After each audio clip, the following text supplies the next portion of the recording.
반갑습니다. 우리 예수마을 교회 귀한 성도들 주 안에서 이렇게 만나게 된 것을 영광으로 생각합니다. 우리 목사님 워낙 잘 아시겠지만 가는 곳마다 귀한 말씀을 전해주고 계십니다. 저희 교회에 오셔서도 귀한 말씀을 전해주시고 또 여러 사역자들도 오셔서 많은 은혜를 나눠주시고 그래서 많은 사랑의 빚을 지고 있습니다. 더불어서 우리 예수마을 교회의 그 비전을 듣고 저희도 많이 좀 배웠으면 좋겠다 그런 마음들이 있었는데 이번 기회에 이렇게 또 와서 목사님과 여러분의 사역을 볼 뿐만 아니라 이렇게 말씀도 나눌 수 있게 돼서 감사드립니다. 설교야 우리 목사님이 훨씬 더 귀하시고 제가 우리 목사님 설교 듣는 것을 정말 좋아합니다. 기회 있을 때마다 목사님의 말씀을 듣기 원하지만 오늘은 이렇게 목사님의 특별한 간청으로 제가 대신 말씀을 전합니다. 여러분들에게 좀 미안한 마음도 있는데 그 대신 열심히 전하겠습니다. 은혜 많이 받으시기 바랍니다.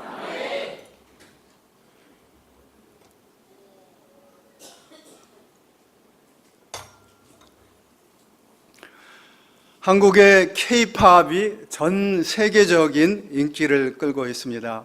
그래서 가는 곳마다 우리 K-팝을 하는 가수들이 가면은 전 세계 어디를 가든지 공항에 구름 같은 인파들이 모여서 우리 K-팝의 가수들을 환영하며 막 그 환호의 물결을 이루는 것을 볼 수 있습니다. 얼마나 자랑스러운지 알 수 없습니다. 우리 한국도 많은 외국의 가수들을 보면서 그렇게 열광한 적이 있었거든요. 엘비스 프레슬리라든지 클리프 리차드 되게 오래된 가수들이죠. 아마 요즘 젊은이들은 잘 모를 수도 있지만 그런 유명한 외국의 가수들이 올 때마다 저 유명한 외국의 가수들을 보면서 환호하고 감격하고 손수건을 흔들고 그랬던 모습을 기억하고 있습니다. 우리는 늘 그래야만 하는 줄로 생각하고 있었는데 이제 우리의 젊은이들이 전 세계로 한국에서 만든 음악을 가지고 한국에서 안무한 여러 그 댄스, 무용들을 가지고 전 세계로 나갈 때 수많은 세계 사람들이 환호하는 모습을 보면서 자랑스럽게 느끼지 않을 수 없습니다. 한국의 이 음악의 수준이 세계적이라고 하는 사실을 실감합니다. 뿐만 아니라 한국의 문화 여러 가지 것들이 세계를 선도하는 그런 위치에 있구나 하는 것을 알 수 있습니다. 저희 막내 아이가 지금 8살입니다. 좀 늦둥이라서. 그런데 이 8살 막내 아이가 요번에 한국에 와서 우리 여러 형제들, 친척들 앞에서 재롱을 떨면서 부른 노래도 강남 스타일이에요. 그래서 옵 이렇게 하면서 아주 하는데 많은 우리 친척들이 그 모습을 보면서 아주 이뻐하고 박수를 쳤던 그런 모습을 볼 수 있습니다. 그만큼 K-팝의 영향력이 강하고요. 그런 것들을 따르는 팬들의 호응이 대단하다는 그런 의미입니다. 미국의 어린 국민학교에서도 물어봤어요. 한번 우리 아이가 크리스찬 스쿨에 다니는데 아마 한국 아이는 저 하나 있는 것 같아요. 자기 클래스에 한 15명 정도 있는데 너희 반에서 몇 명이나 강남 스타일을 아느냐 물어보니까 한 반쯤은 아는 것 같아요. 어린 아이들 2학년 국민학교 2학년 3학년들이 그 정도입니다.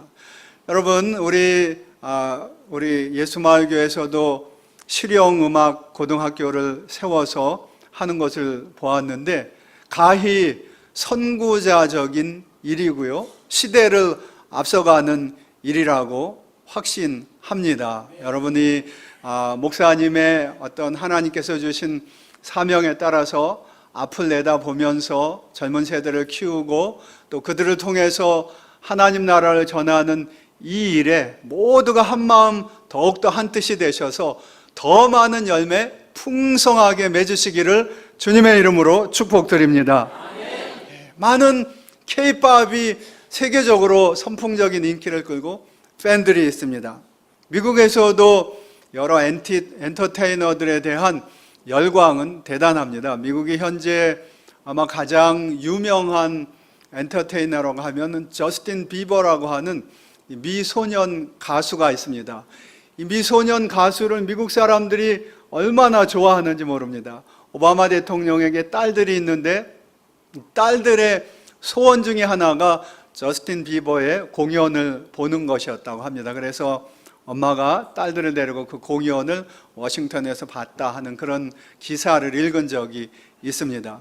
저스틴 비버에 대해서 미국의 소년 소녀들이 얼마나 열광을 하는지 최근에는 이런 일도 있었다고 해요.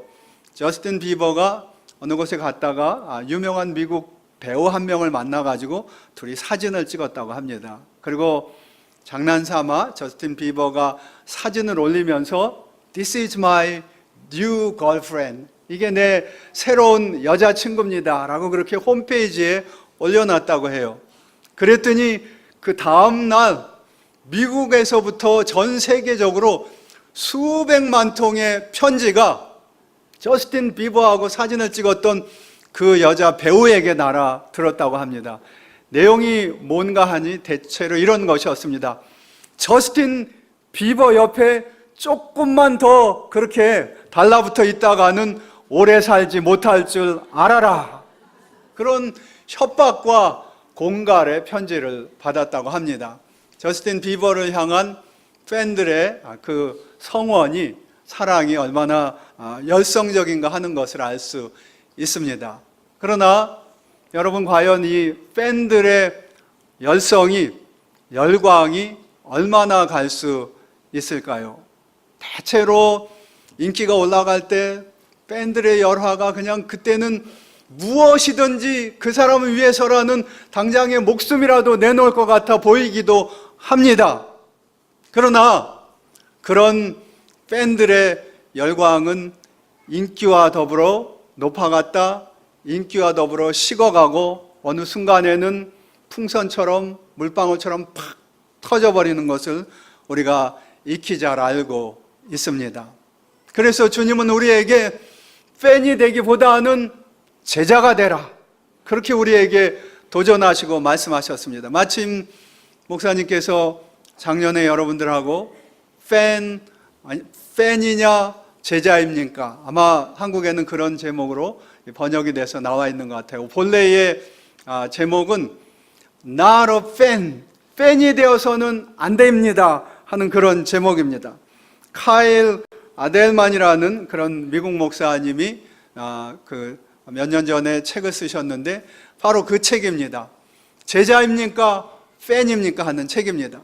왜냐하면 수많은 사람들이 팬의 자리에 머물러 있고 제자가 되는 자리로 나가지 않으려고 하는 사실을 이 카일 아델만 목사님이 수만 명의 교인을 가진 교회 목사님이신데 자기 교인들의 모습에서도 다른 사람들의 모습에서도 발견할 수 있었기 때문입니다. 여러분의 생각에 이 세상에서 가장 많은 팬을 가진, 역사상 최대의 팬을 가진 사람이 누구일 거라고 생각하십니까? 저스틴 비버일까요? 예, 틀림없이 예수님일 것입니다. 저스틴 비버의 인기도 한순간이었을 것이고요, 엘비스 프레슬리의 인기도 한순간이었을 것이지만 예수님의 인기는 지난 2000년간을 변함없이 계속 지속되어 왔고요, 앞으로 수천 년간 세상이 끝나는 날까지 그 인기도 변함없을 것이기 때문입니다. 예수님에게는 수많은 팬들이 있습니다.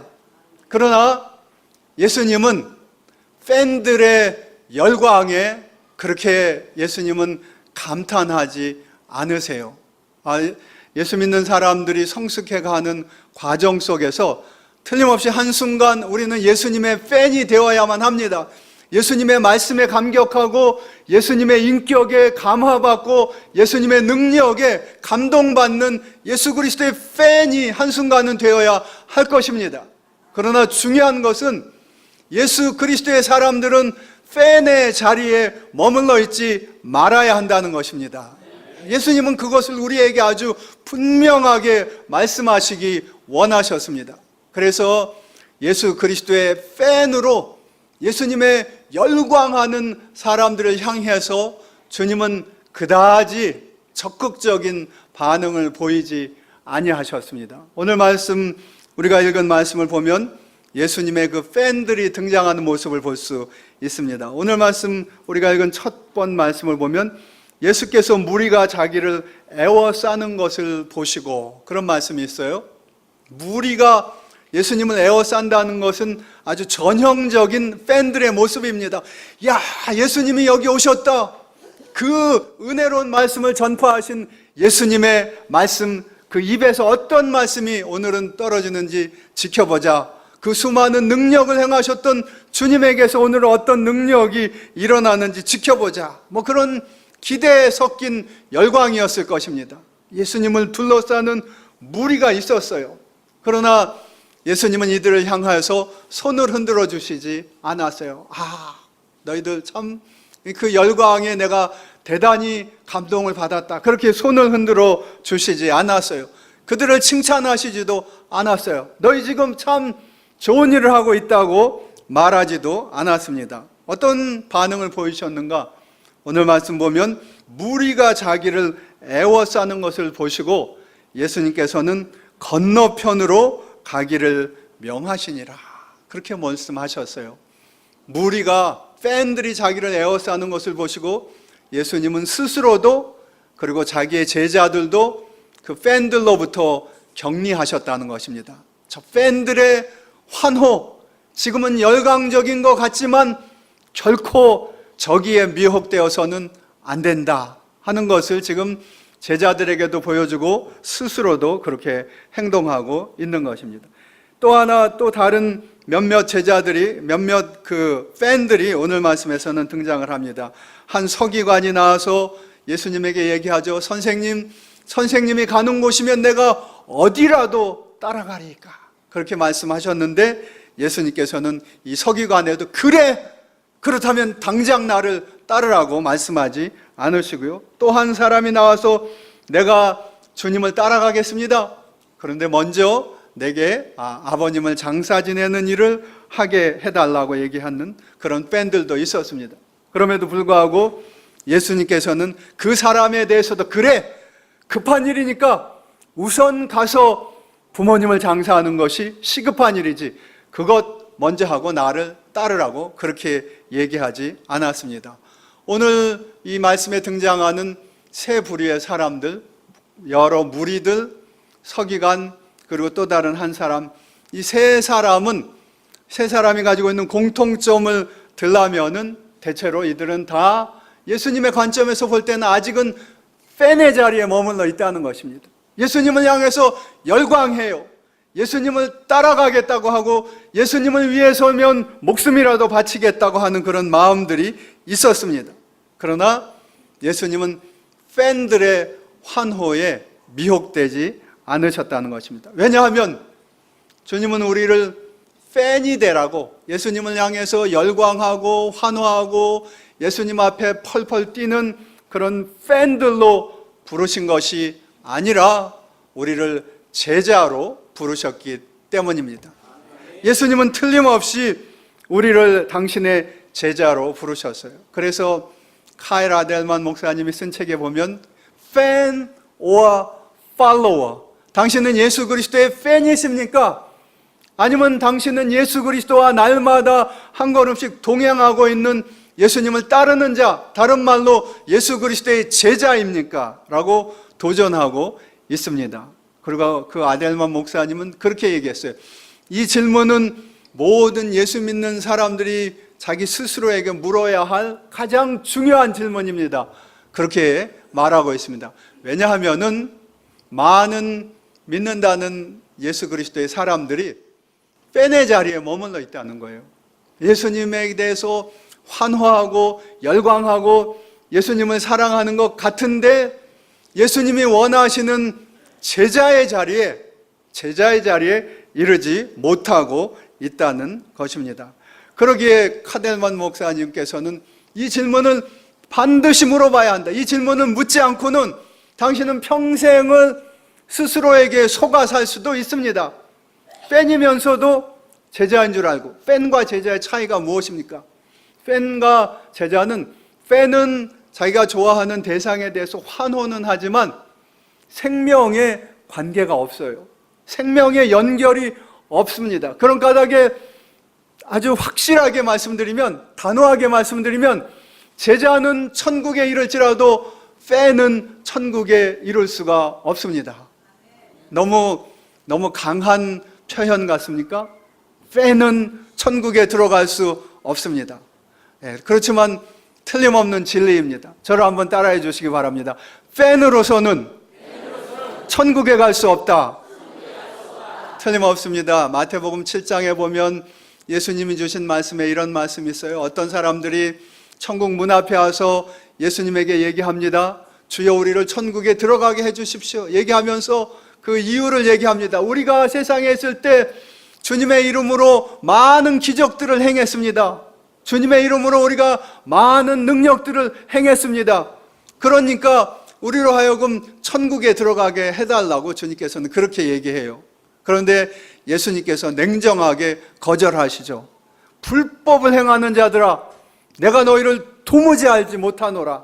그렇게 강력한 표현을 사용하십니다. 어떻게 된 겁니까?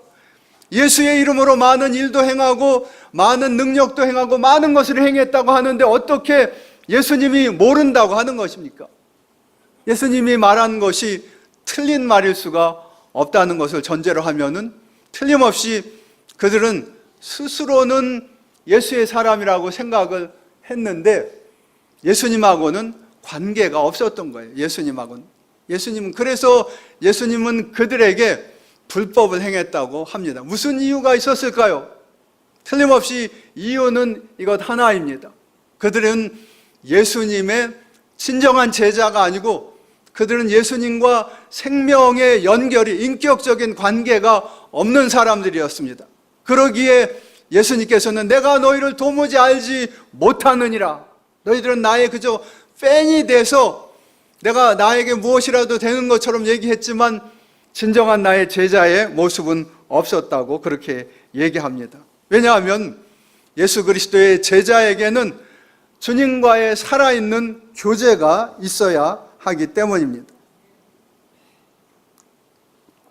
팬과 제자의 차이가 그것입니다.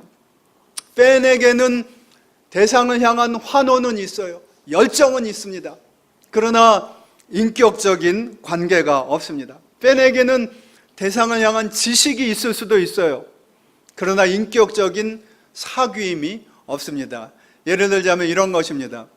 미국에도 그렇고 아마 한국에도 많은 누군가를 좋아하는 팬들은 자기가 좋아하는 사람에 대한 굉장히 많은 지식을 가지고 있습니다. 미국에서 보면은 베이스볼 카드라고 있습니다. 아이들이 딱지같이 생긴 것에 야구 선수의 여러 가지 정보를, 신상을 기록해 놓은 이런 딱지인데 이것을 많이 어렸을 때부터 모아요. 자기가 좋아하는 사람을.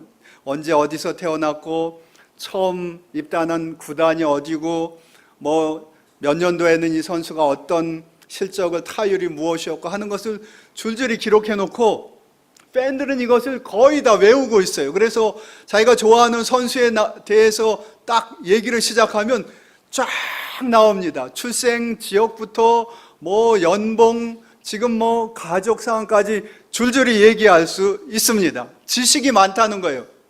그러나 거기에 머물러 있어요. 지식에. 그 대상하고 진정한 교제는 있을 수 없다는 것입니다. 팬은 혹시 선수를 알지 몰라도 선수는 전혀 팬을 알지 못해요. 주님은 그것을 원하지 않는 거예요. 너만 날 좋다고 해서 끝나는 것이 아니고 나와 너와의 관계는 생명의 관계, 살아있는 관계여야 한다는 것이 주님의 말씀입니다. 예를 들자면 지식은 없을지 몰라도요, 그 야구 선수에게 어린 자녀가 있다고 하면 그 자녀가 아버지가 아직은 어디서 태어나셨는지, 언제 무슨 선수 생활을 어떻게 하셨는지 아마 전혀 정보가 없을 수는 있습니다. 그러나 그 자녀에게는 날마다 그 아버지와 함께하는 그런 교제가 있습니다. 그 자녀에게는 그 아버지와 피를 함께하는 그런 생명의 관계가 있습니다. 주님이 원하시는 우리와의 관계는 그런 거예요. 당연히 주님을 사랑하는 사람에게는 주님을 알고자 하는 열망이 있습니다. 그래서 지식을 얻기도 합니다. 그러나 그 지식을 위한 지식이 아니라는 거죠. 그 지식은 주님과의 날마다 살아있는 생명의 교제를 위한다는 것. 그래서 주님의 기쁨이 나의 기쁨이 되고, 주님의 슬픔이 나의 슬픔이 되고, 주님의 꿈이 나의 꿈이 되는 것. 주님은 우리와 이런 관계를 맺기 원하시는 것입니다.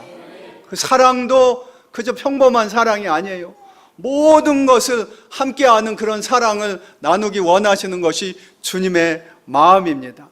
주님은 우리를 위해서 우리를 사랑하시되 죽기까지 사랑하십니다. 주님은 사람들을 싫어하는 분이 아니에요. 주님은 수고하고 무거운 짐진 자들아 다 내게로 오라고 우리를 초청하셨습니다.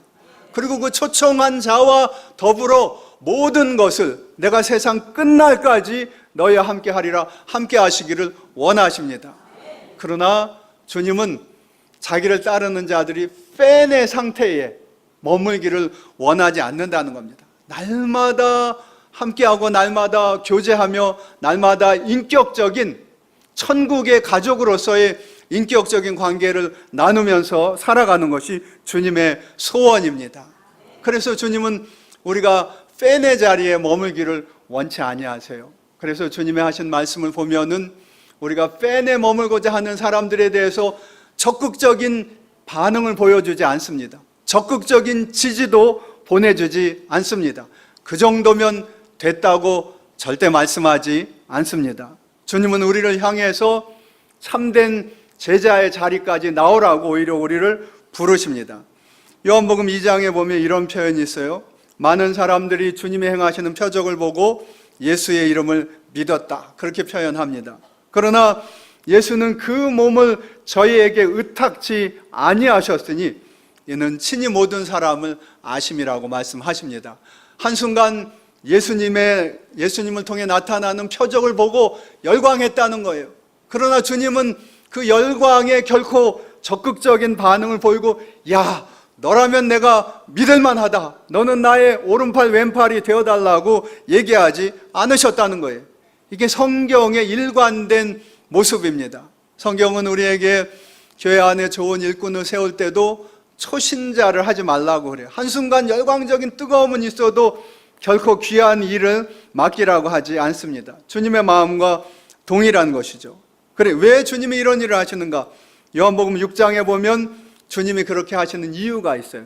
요한복음 6장에 보면 이러므로 제자 중에 많이 물러가고 다시 그와 함께 다니지 아니하니라, 그런 표현이 있습니다. 많은 사람이 예수님을 따라다니다가 어느 한순간부터 예수님과 함께하지 않았다는 겁니다. 앞뒤 문맥을 보면 사정은 이랬어요. 예수님께서 오병이어의 기적을 행하셨거든요. 사람들이 열광을 했습니다. 이 기적, 언제 이런 전대미문의 기적이다, 역사상 단 한 번도 보지 못했던 기적이다라고 얘기했습니다. 사실이 그랬고요. 이 기적이야말로 모세가 만나를 내렸던 기적보다 더 위대한 기적이었다, 그렇게 얘기했습니다. 그러면서 주님을 왕으로 삼으려고 해요. 노골적으로 스토커처럼 주님을 여기저기 따라다니면서 주님을 기어코 우리의 왕으로 만들고야 말겠다, 이런 자세로 주님을 따라다니는 사람들이 있었습니다. 그럴 때 주님이 그들에게 이런 말씀을 하셨어요.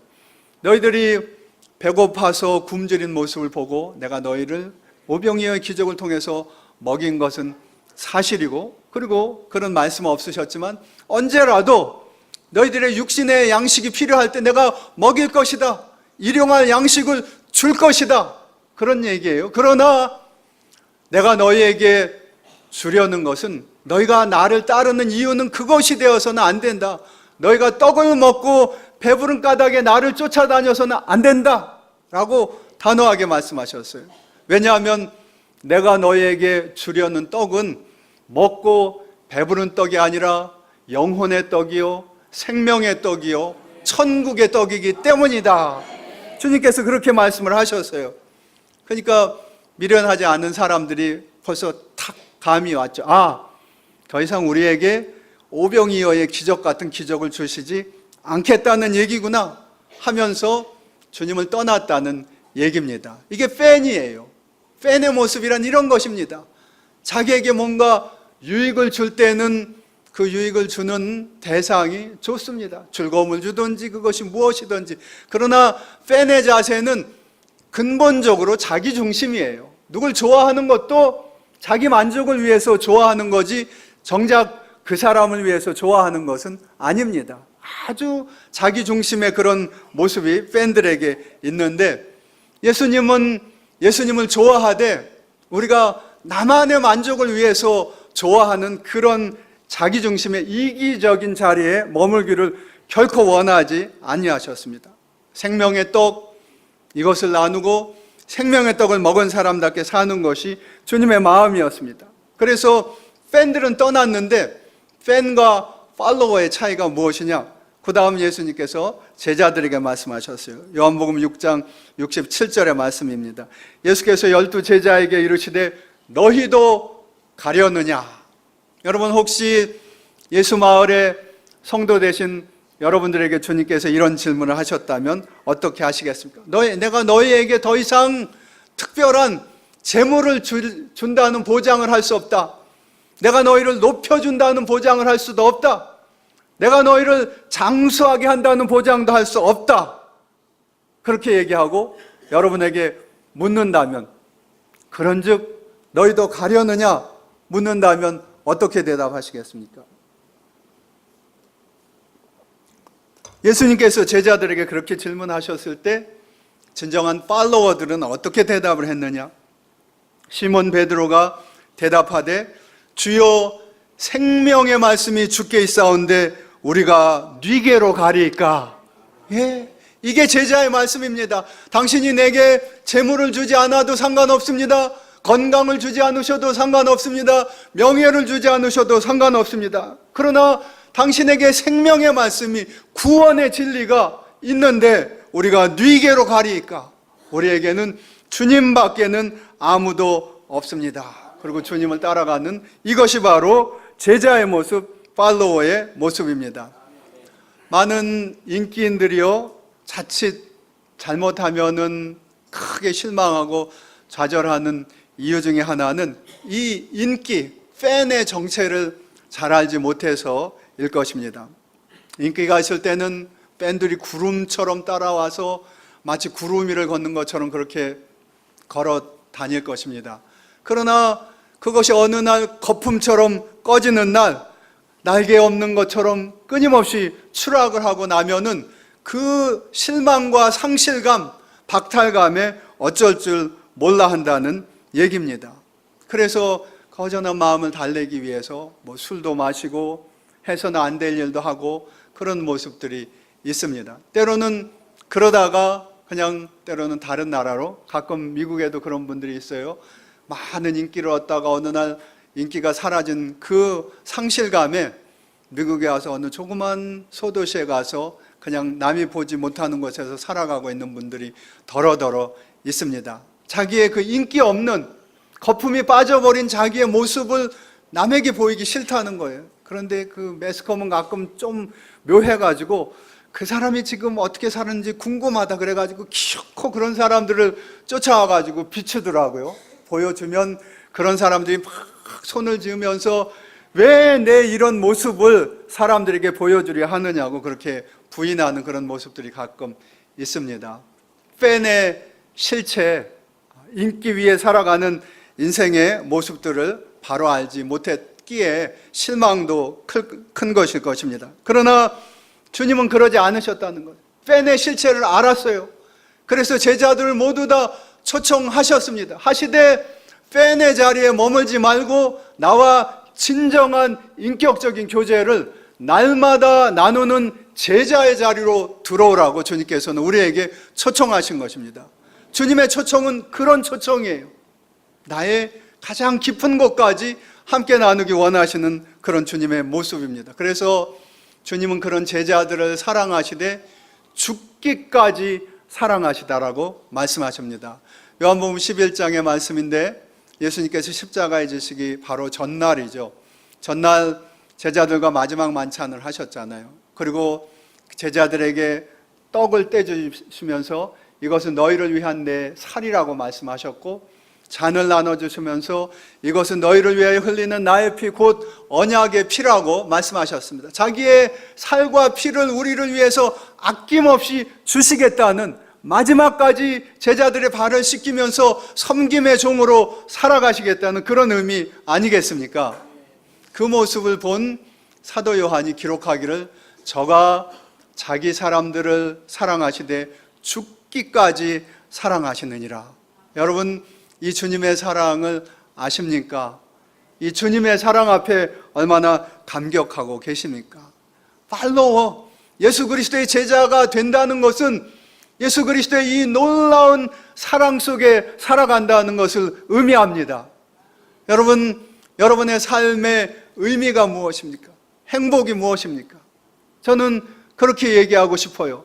무엇이 행복인가 저에게 묻는다면 내 평생 예수 그리스도의 은혜 가운데 구원받고 예수 그리스도의 사랑 가운데 살아가는 것, 이것 같은 기쁨이 있을 수 없다라고 고백할 수 있습니다.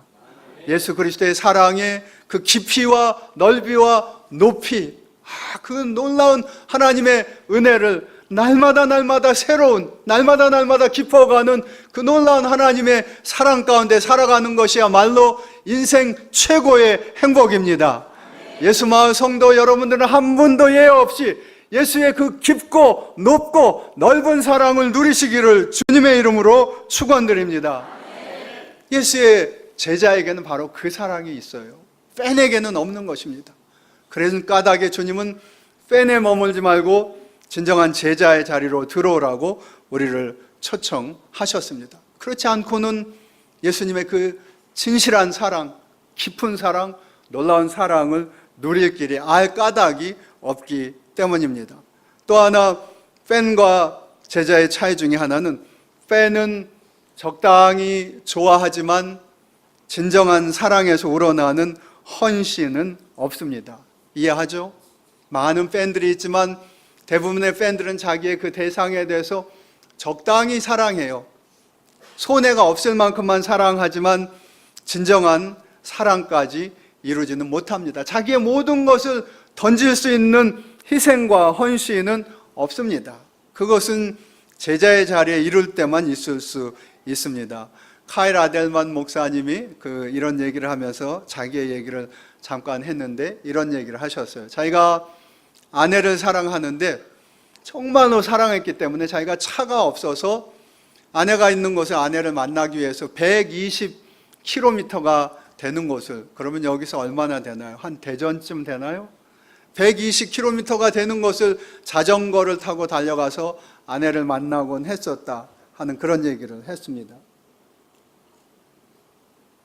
그게 진정한 사랑이었기 때문에 그렇다는 것입니다.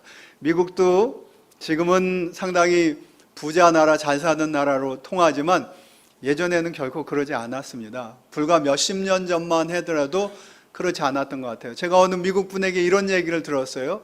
이 목사님과 비슷한 얘기인데, 자기가 아내와 연애를 하는데 아내를 너무 사랑했는데 아내와 떨어져 있었대요. 자기는 캘리포니아에 있고 아내는 콜로라도인가 거기에 있었다고 해요. 근데 아내를 만나러 가기 위해서 필요한 차비가 없었대요.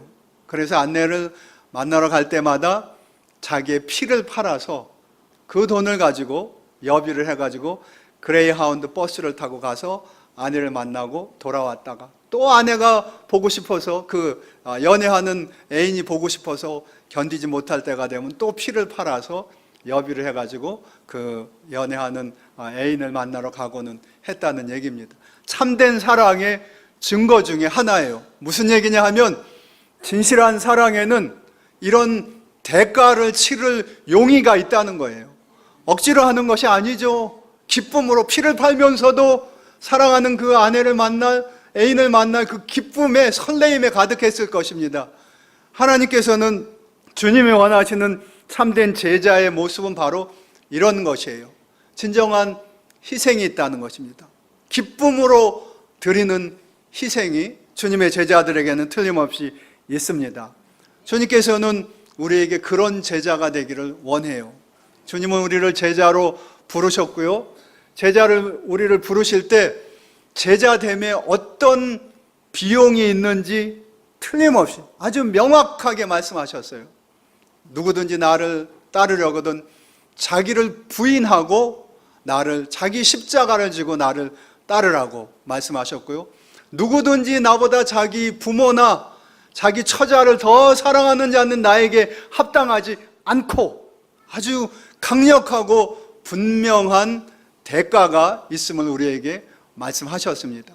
그리고 그 대가를 기쁘게 지불하는 사람들, 그런 제자의 모습까지 우리가 있기를 주님께서는 원하셨습니다.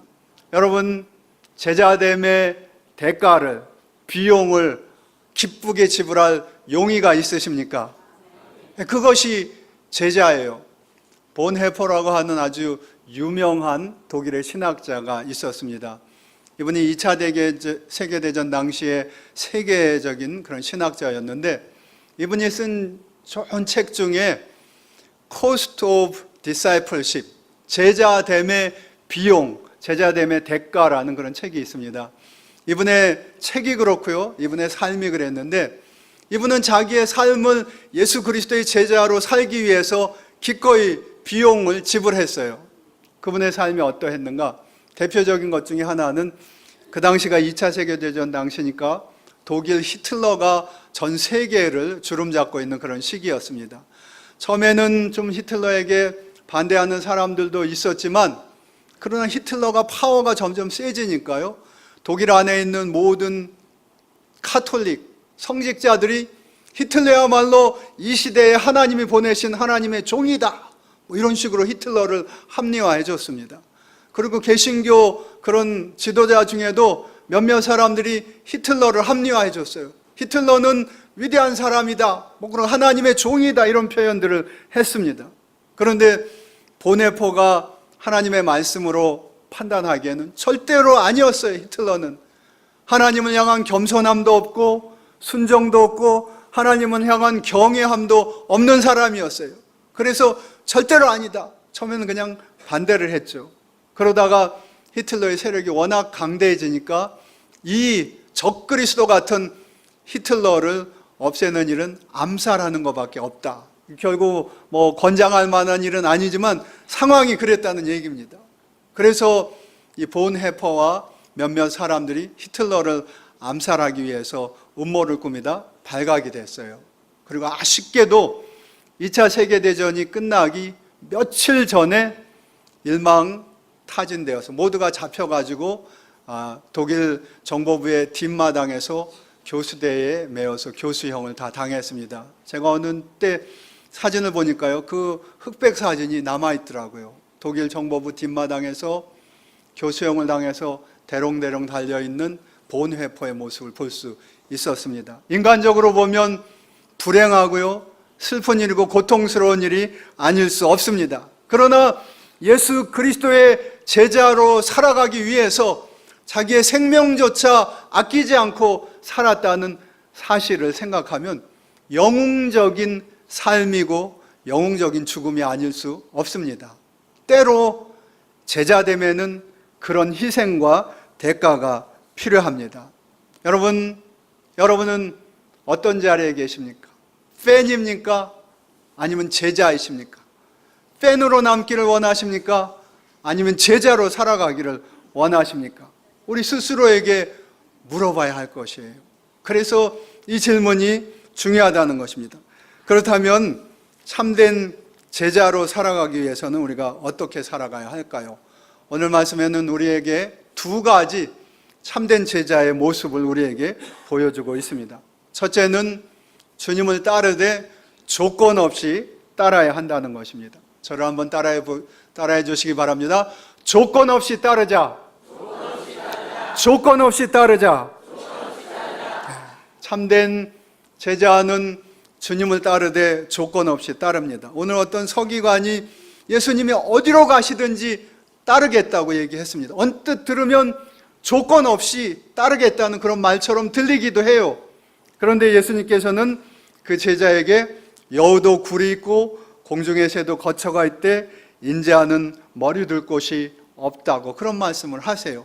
왜 어디로 가든 따르겠다는 자에게 왜 이런 말씀을 하셨을까 생각해 보지 않을 수 없습니다. 많은 사람들이 어느 면에서는 조건 없이 따르겠다고 하지만 또 다른 면에 말하지 않은 그런 조건들을 가지고 있기 때문일 것입니다.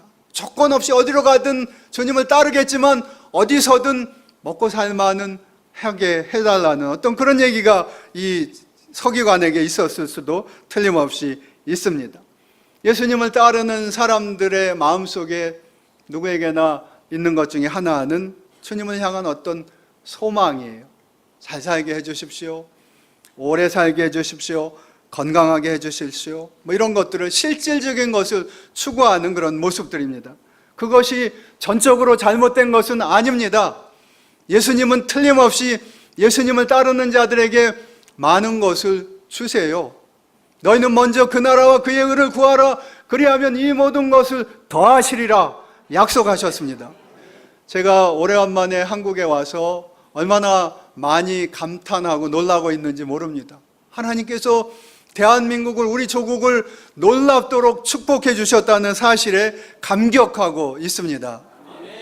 제가 26년 전에 한국을 떠나서 이제 미국에 갔는데 그때 우리 유학생들이 몇 명이 모여서 서로 얘기를 하다가 기숙사에서 우리가 머물고 있었는데 기숙사에 우리가 앉아서 얘기를 하고 있는데 한 미국 아주머니가 청소부 아주머니가 청소 도구를 가지고 쭉 들어오는데 차를 타고 차에서 탁 내리면서 청소 도구를 들고 오는데 우리가 속으로 부러웠어요. 그러면서 얘기했습니다. 미국에는 청소부 아주머니도 자가용이 있어. 그렇게 얘기했습니다. 그때는 웬만한 사장님 아니면 자가용이 없었거든요. 근데 아마 여기 지금 대부분의 여러분의 가정에 다 자가용이 있을 것입니다. 하나님이 축복하셨어요. 무엇 때문에? 우리 믿음의 조상들이 먼저 그 나라와 그의 의를 구했기 때문일 것입니다. 틀림없습니다.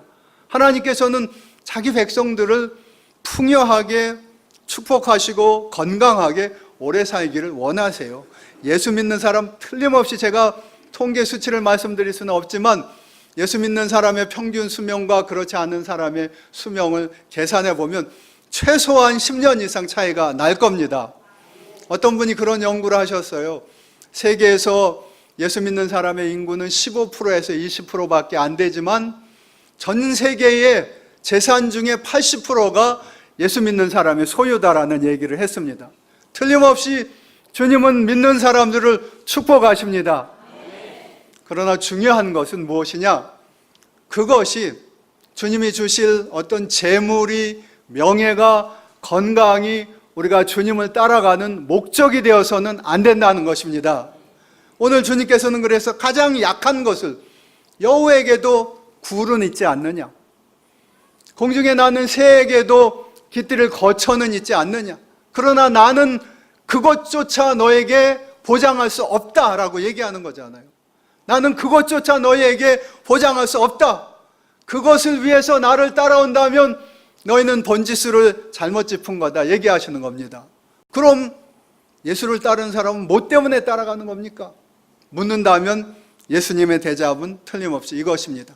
나를 따르려거든 나 하나만을 보고 따라라. 저를 한번 따라해 주시기 바랍니다. 나를 따르려거든 나만을 보고 따르라. 주님을 따르는 사람은 주님 한 분만으로 나는 만족해. 주님 안에 모든 것이 있다는 사실을 고백하면서 주님을 따르는 사람입니다. 주님 안에 내 행복이 있고, 주님 안에 내 위로가 있고, 주님 안에 내 꿈이 있고, 주님 안에 내 소망이 있고, 그래서 주님으로만 만족하며 따르는 것입니다. 주님 따라가면 만사 형통 아니죠. 그러나 내 앞에 고난이 있다고 할지라도 고난은 이길 수 있는 위로가 있고 하나님이 주시는 새로운 힘이 있다는 확신이 우리에게는 있습니다. 그것이 바로 주님을 따르는 사람들의 자랑이고 긍지입니다. 그렇지 않습니까? 구주를 생각만 해도 내 마음이 좋거든 그 얼굴 대할 때에야 얼마나 좋으랴. 이것이 제자의 고백일 것입니다.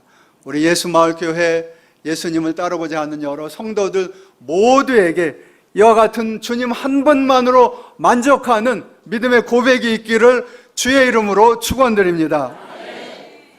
두 번째로 예수 그리스도를 따르는 진정한 제자들의 모습에는 지체 없이 따르는 모습이 있어야 합니다. 저를 한번 따라해 주시기 바랍니다. 지체 없이 따르자. 두 번째, 어떤 사람이 예수님을 따른다고 했습니다. 그런데 이분에게 사정이 있었어요. 부친이 돌아가셨던 것 같아요. 그래서 부친을 장사하고 예수님을 따라가겠다고 얘기했습니다. 좋은 사람 아닙니까? 우리의 기준으로 보면 그래도 주님을 따라가긴 따라가는데 가장 시급한 일을, 어쩌면 자녀로서 마땅히 해야 할 의무를 마친 후에 따라가게 해달라고 그렇게 말씀하는 것입니다. 그런데 불구하고 예수님의 반응은 의외로 상당히 강하십니다. 예수께서 가라사대 죽은 자들로 저희 죽은 자를 장사하게 하고 너희는 나를 좇으라고 말씀하세요. 좀 야박한 말씀 같지 않으세요? 인정을 사람의 정으로 생각하면, 아니 그래도 기본적으로 자녀가 아버지의 장사를 치르고 그리고 주님을 따르겠다는데 주님께서 그래 그 정도는 해야지, 그게 자식의 도리니라 이렇게 말씀해 주시면 훨씬 더 좋을 것 같은데 어찌 이렇게 말씀하시는가라는 생각을 할 수 있습니다. 중동 지역에 이런 데서는 특히 이 장사 지내는 일이 아주 시급한 일이거든요. 빨리 해야 되니까 돌아가시면. 그러나 주님께서는 지금 이 사람을 향해서 죽은 자들로 죽은 자를 장사하게 하고 너희는 나를 따르라고 그렇게 말씀하세요. 무슨 의미일까요? 무슨 의미일까요? 저는 이렇게 이해합니다. 너의 부모를 장사하는 일은 소중한 일이기는 하지만 그것이 생명을 구하는 생명의 일보다 더 급한 일일 수는 없다.